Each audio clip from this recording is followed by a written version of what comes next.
Halo Sobat Matematika. Ketika kita berbicara tentang segitiga, garis sejajar, atau lingkaran, kita sebenarnya sedang berbicara dalam bahasa seorang tokoh besar dari masa Yunani kuno, Euclid. Ia mungkin tidak sepopuler Pythagoras, tetapi warisannya jauh lebih terstruktur dan abadi. Euclid dikenal sebagai bapak geometri, bukan karena ia menemukan semua konsep itu, melainkan karena ia melakukan sesuatu yang jauh lebih penting. Ia menyusunnya menjadi sebuah sistem logika yang sempurna. Karyanya yang paling monumental, Elements, Stoicheia, adalah buku teks paling berpengaruh di dunia barat selama lebih dari 2000 tahun. Hari ini, kita akan menjelajahi siapa Euclid, apa itu Elements, dan bagaimana karya ini menjadi fondasi semua matematika modern. Yuk, kita mulai. Siapakah Euclid, sang arsitek logika? Euclid hidup sekitar tahun 300 sebelum Masehi, pada periode Helenistik, yaitu setelah penaklukan besar-besaran yang dilakukan oleh Alexander Agung. Euclid dikenal aktif di kota Iskandaria, Mesir, pada masa pemerintahan Ptolemy I Soter, salah satu jenderal Alexander Agung yang menjadi raja. Saat itu, Iskandaria adalah pusat intelektual dunia.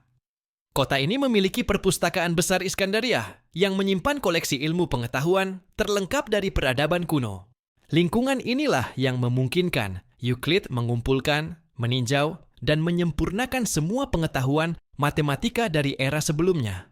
Ironisnya, kita tahu sangat sedikit tentang kehidupan pribadinya. Tidak ada yang tahu tanggal lahir dan wafatnya yang pasti, atau bahkan dari mana ia berasal. Hampir semua yang kita ketahui tentang Euclid berasal dari karyanya yang luar biasa.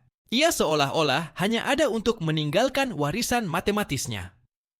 Sebelum Euclid, geometri adalah sekumpulan aturan dan resep praktis yang digunakan oleh bangsa Mesir dan Babilonia untuk pembangunan dan irigasi.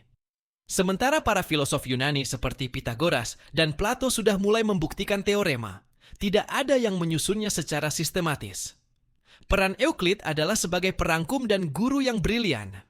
Ia mengambil semua pengetahuan geometri yang sudah ada dari para pendahulunya, seperti Thales, Pythagoras, dan Plato, dan mengaturnya menjadi sebuah struktur logis yang koheren.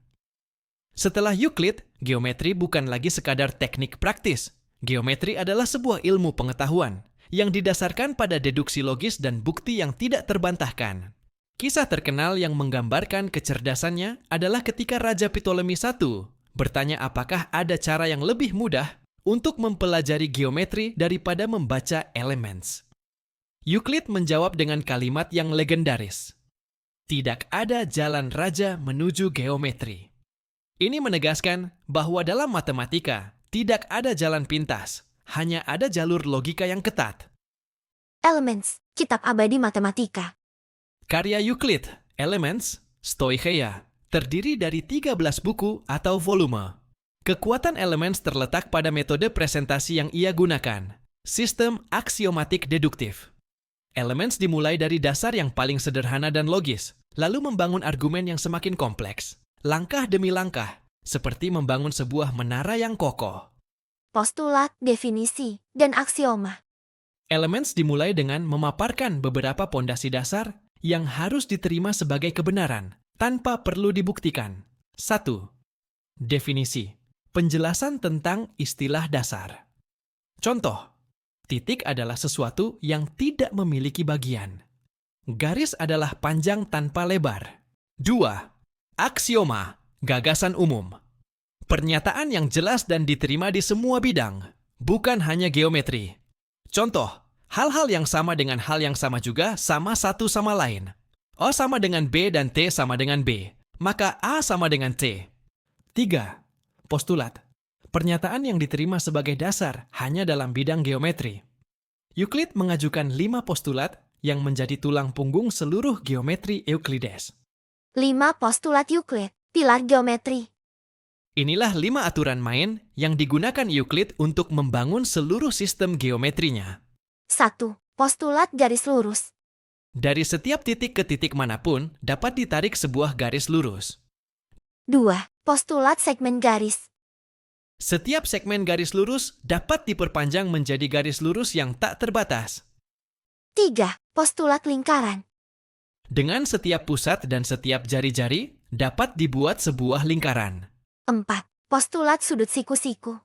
Semua sudut siku-siku adalah sama satu sama lain. Semua bernilai 90 derajat.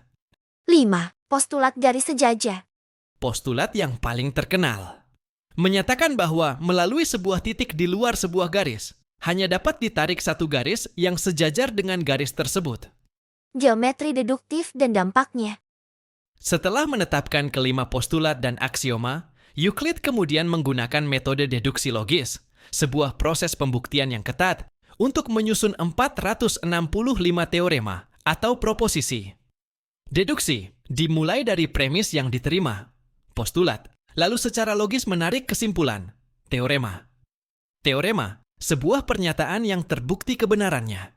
Contoh terkenal, teorema Pythagoras, dibuktikan dalam proposisi 47 di buku 1, Elements, dan jumlah sudut dalam segitiga adalah 180 derajat. Proposisi 32, dampak Elements sangat luas. Ilmu pengetahuan, metode deduktif Euclid menjadi model untuk ilmu pengetahuan modern. Logika, buku ini adalah pelajaran terbaik dalam berpikir logis dan sistematis. Bahkan ketika para matematikawan mencoba membuang postulat kelima, garis sejajar, mereka tidak menghancurkan karya Euclid, melainkan menciptakan cabang baru, geometri non-Euklides, yang membuktikan seberapa kuat dan mendasarnya sistem yang diciptakan Euclid. Jadi, sobat matematika, Euclid adalah lebih dari sekadar guru. Ia adalah arsitek logika matematika. Ia memberikan kita sebuah sistem yang memungkinkan kita membuktikan kebenaran matematis dengan kepastian mutlak. Kuasai cara berpikir Euclid, dan kalian akan mampu memahami dan menganalisis segala sesuatu dengan struktur yang kuat dan logis. Sampai di sini dulu ya pembahasan kita kali ini. Jangan lupa like, share, dan subscribe channel Kampung Matematika agar kita bisa terus belajar matematika dengan cara yang seru dan inspiratif. Sampai jumpa di video selanjutnya.